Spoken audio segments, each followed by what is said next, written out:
قرآن میں اللہ تعالیٰ نے اپنے ذکر کو دلوں کے اطمینان کا ذریعہ بتایا ہے۔ ہمارے ہاں لوگ عام طور پر یہ شکایت کرتے نظر آتے ہیں کہ اللہ کا ذکر کر کے بھی دل بے چین و مضطرب رہتا ہے۔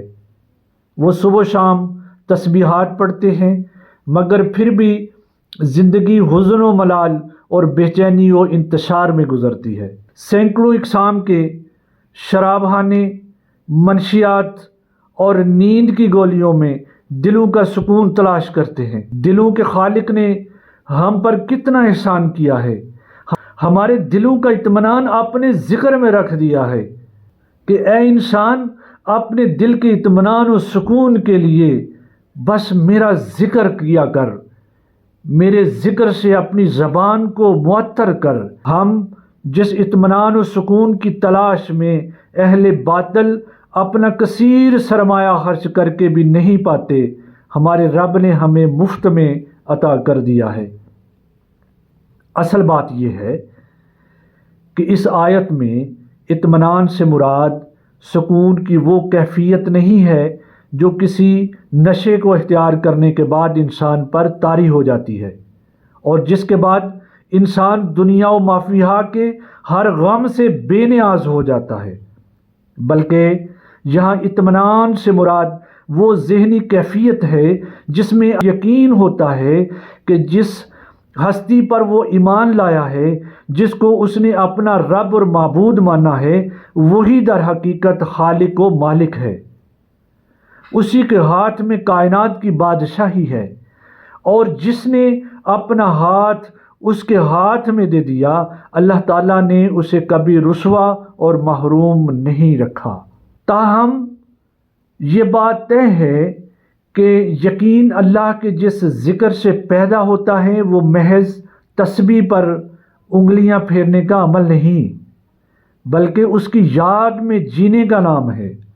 یہ محض کچھ اذکار کو زبان سے ادا کرنے کا عمل نہیں، اس کے ذکر سے منہ میں شرینی گھل جانے کا نام ہے۔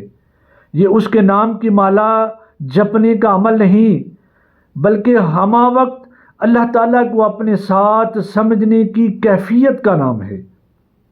یہ اللہ کا ورد کرنے کا عمل نہیں، رب کی محبت اور اس کے ڈر میں زندگی گزارنے کا نام ہے کہ اطمینان قلب کی وہ کیفیت جس میں انسان کو نہ کوئی خوف ہوتا ہے اور نہ کوئی اندیشہ اللہ کے دوستوں کو ہی عطا کی جاتی ہے۔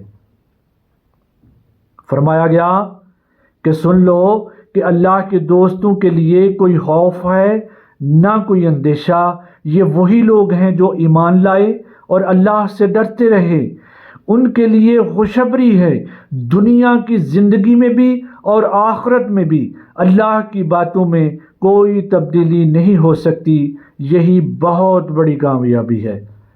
یہ کون فرما رہا ہے؟ یہ وہ خالق کائنات فرما رہا ہے جو میرا اور تیرا رب ہے۔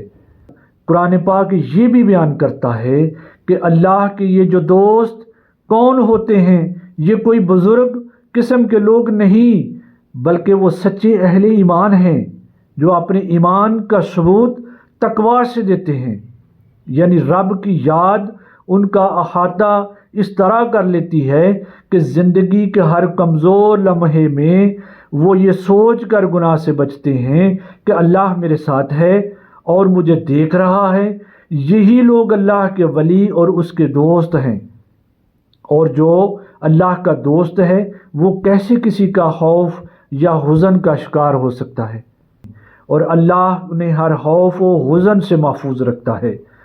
وہ اللہ کی یاد میں جیتے ہیں اور اللہ ان کے دلوں کو اطمینان سے بھر دیتا ہے۔ جو شخص اطمینان کی اس کیفیت میں جیتا ہو، اس کے سکون قلب کا کیا کہنا۔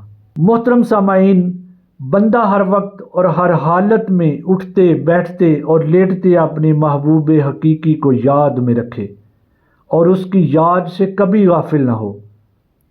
حضور سیدنا غوث اعظم رضی اللہ تعالی عنہ لوگوں سے خطاب کرتے ہوئے فرماتے ہیں کہ تم اپنے اور خدا کے درمیان ذکر سے دروازہ کھول لو، مردان خدا ہمیشہ اللہ کا ذکر کرتے رہتے ہیں، یہاں تک کہ ذکر الہی ان سے ان کے بوجھ کو دور کر دیتا ہے۔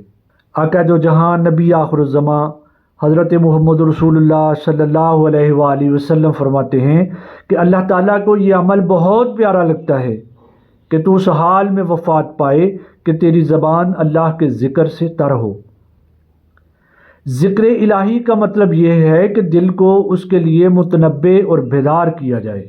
جس طرح سے انسان گناہ کرتا ہے اور اپنی زندگی غفلت میں گزارتا ہے، اسی طرح انسان کو استغفار اور ذکر الہی سے اپنے دل کو منور بھی کرتے رہنا چاہیے۔ السلام علیکم ورحمۃ اللہ وبرکاتہ۔